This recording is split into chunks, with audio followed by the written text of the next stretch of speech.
Okay, so I've already started this one. I'm going to show you how I began to shade it now. Hopefully you can see, I mean you can kind of see, it has some purple tone values in there. Okay, and it has white values as well, especially poking out right here. Now this one is at a bit of a different angle from what I was looking at, so I'm going to switch that up a little bit so you all can see. So the first thing that I chose to do is to put the purple lines in. Okay, and they're very much more evident on this side than on this side. Okay, so I'm going to go ahead and continue to do that.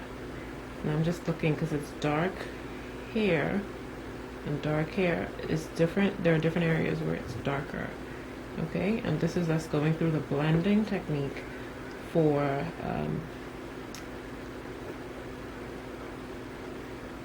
the vegetable.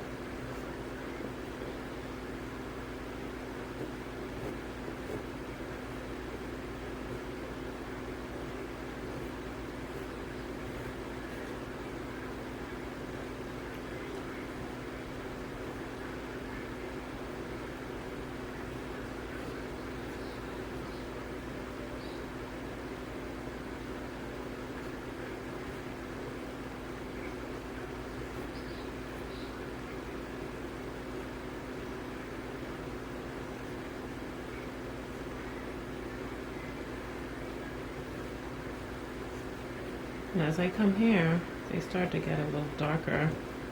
So I'm going to take a darker purple. And I'm just swatching these to make sure they're the right color because this even looks a little bit. I'm just going to mix this one with the previous one that I used. And you know, you all could just swatch the color right at the top of your page and see if it's the correct color. Which is this is kind of blue. It's very blue actually, but I'm going to use it and I'm just going to put the purple over the top.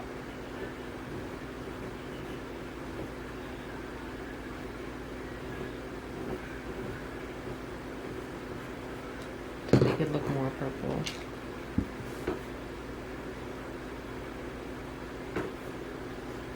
See, it's all about mixing colors, seeing what works best.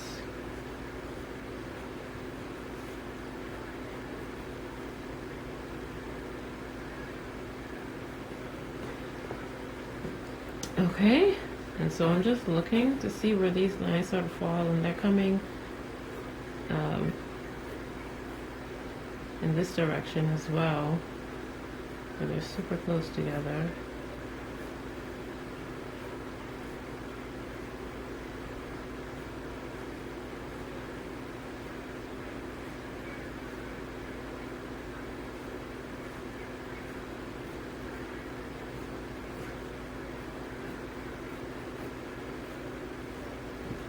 So again, come with my, it's helpful as well, I find this helpful anyway, to keep the colors that I'm going to use right in my hand so that I can switch out really easily. So I'm putting this darker blue over the top on the darker side, and there are a lot of shadows falling in this area, so I'm going to come with the brown. Actually, I'm going to come with the black for the shadows because these are fairly dark, so I'm just going to add the black right where I see the shadow, and I'm not pressing hard, I'm pressing very lightly to add the shadow in. Okay, and I'm holding my pencil at about a 45-degree angle to blend these colors together. And again, like I said, I'm not pressing too hard. I want everyone to see that the shadows are there, but I don't want it to look black. Like it's just a black spark of crayon pencil. Okay, and now you can see it's a little greeny in these areas. I have this color, which is really, really close, but if you don't have that, you could just use a yellow mixed with a little bit of brown, which is what I did on this side, but I see a little greeny area right on this side, so I'm going to go ahead and add that over the top of the black to help blend it as well as throughout this side.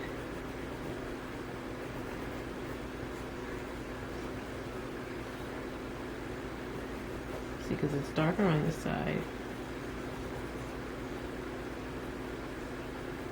and I have a little area here right where my crease is, I'm gonna add that in as well where it's really green. Okay, and I see a little bit of green areas in here, a little bit. So I'm gonna lightly add those in. This is really just like a very light yellow, if you were to look at it. Okay, but it's much darker on the side. So I'm gonna go ahead and come in with my brown now. And I'm gonna see where I feel like I need my brown values. And I feel like in here is a little brown. And I'm pressing, the pressure is so light on this pencil. You all wanna make sure you don't press too hard when you're starting, okay? So I'm just adding in these values where I see them. And there's even more purple tones, as it looks like the color bled a little bit. So I'm gonna lightly add the purple over that brown. And the same thing on the side, I see a little more purple, or light pink, whatever this color is. Even down in here, I see a little purple.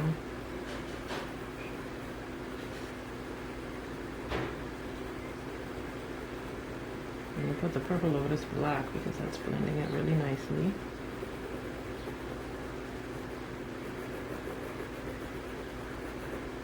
Okay, and then the famous white I'm going to come in with, and I'm going to blend everything together here on the bottom. Because this is mostly white, so you need to make sure you're seeing where your other colors are. The garlic is mostly white. You want to see where your other colors are first before you go ahead and add the white, and then everything will blend together really, really nicely.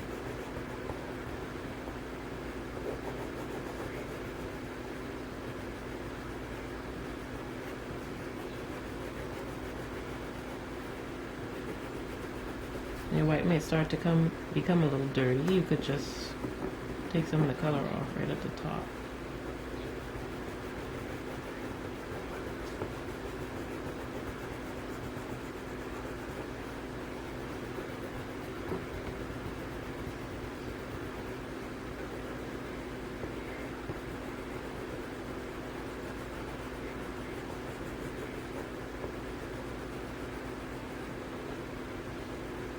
And I'm going to come with my black and just lightly,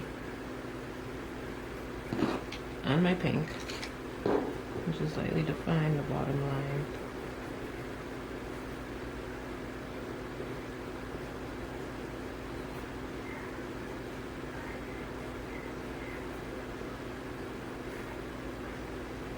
And you could define these lines even more as well, because when you blend they might fade out a little bit, so you might need to go back and define them a little more.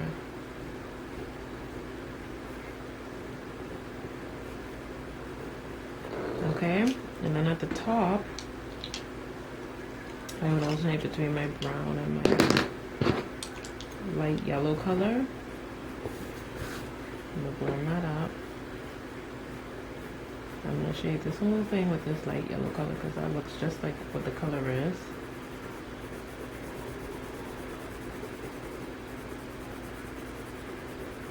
Shade the whole thing in that color, blend it down into those lines. Then I'm going to come with my brown and I'm going to add these lines at the top there. So all the lines should pretty much attach to each other. So there's not really any lines in here.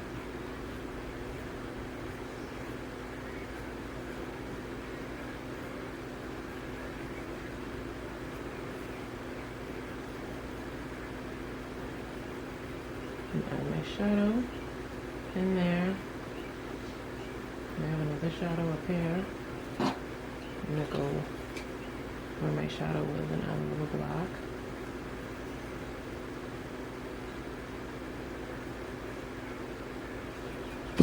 Come with my white and blend that some more together.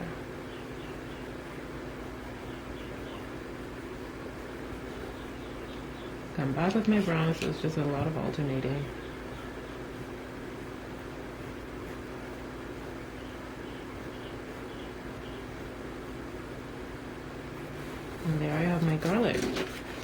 Okay, and I'm gonna add my shadow. So you wanna go ahead with your black. I don't actually have that in with pencil, so I'm gonna pencil that in first. And it's right below here. This one is at a slightly different angle than the first one I drew, but that's fine. And so you're gonna wanna keep it really dark right underneath.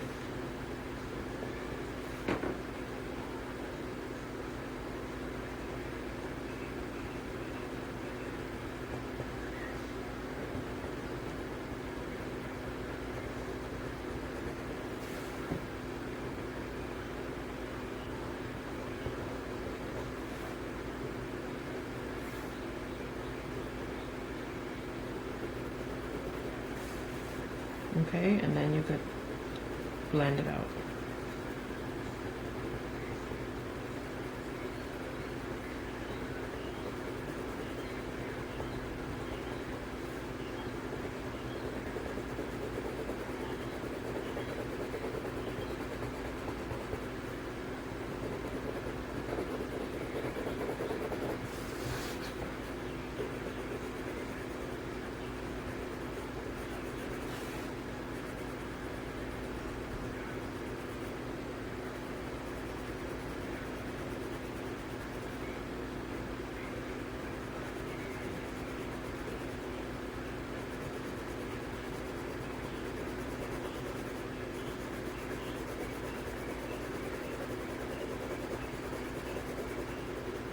So try to blend this really, really nicely. And you're just moving back and forth with your coloring pencil.